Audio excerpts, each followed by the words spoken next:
Shalom, apa kabar saudara-saudaraku sekalian?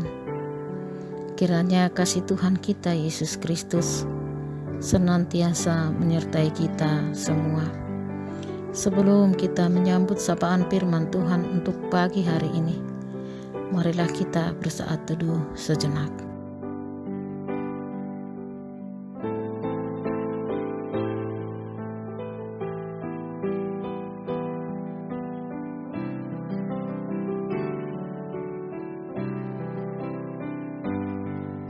Amin. Firman Tuhan yang akan menyapa kita pada hari ini tertulis dalam Yesaya 62 ayat 2. Demikian dikatakan, maka bangsa-bangsa akan melihat kebenaranmu dan semua raja akan melihat kemuliaanmu. Dan orang akan menyebut engkau dengan nama baru yang akan ditentukan oleh Tuhan sendiri. Judul renungan kita, pemulihan abadi oleh kuasa Tuhan. Babilonia ditaklukkan dan digulingkan pada tahun 539 sebelum Masehi. Setelah itu, Raja Kores dari Persia mengeluarkan dekrit yang memungkinkan orang-orang Yahudi yang takut akan Allah kembali ke Yerusalem dan memulihkan ibadah mereka kepada Tuhan atau Yahweh. Pada tahun 537 sebelum Masehi, orang-orang Yahudi yang pertama-tama kembali akhirnya tiba di tanah nenek moyang mereka.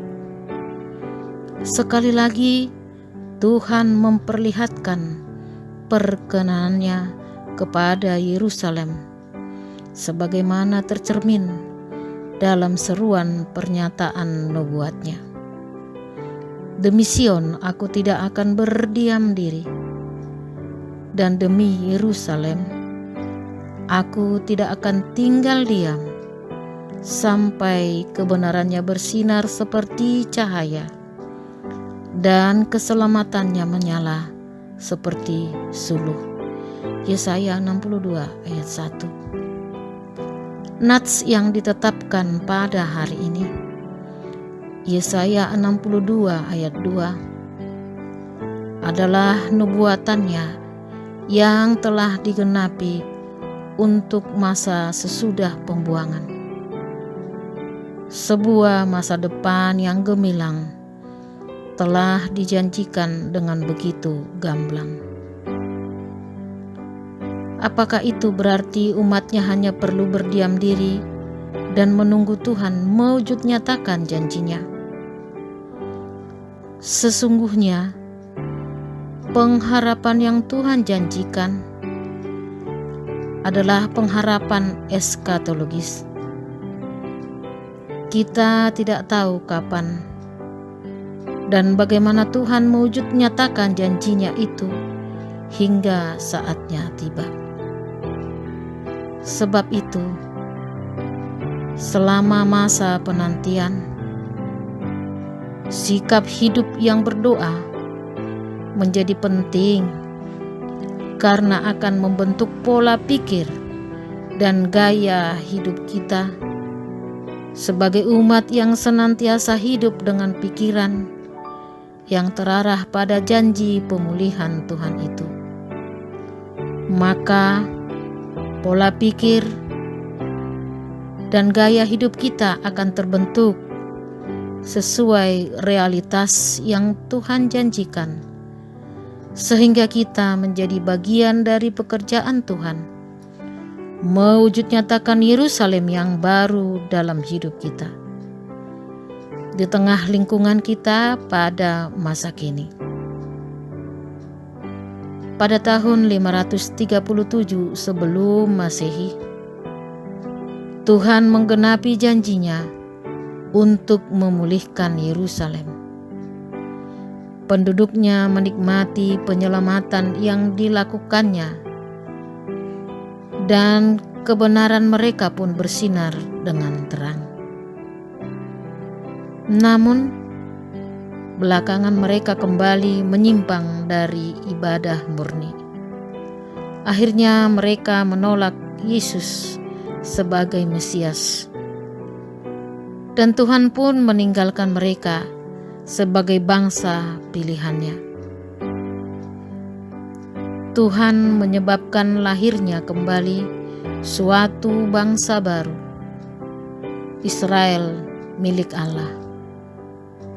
Bangsa baru ini menjadi umatnya yang istimewa, yaitu anak-anak Allah.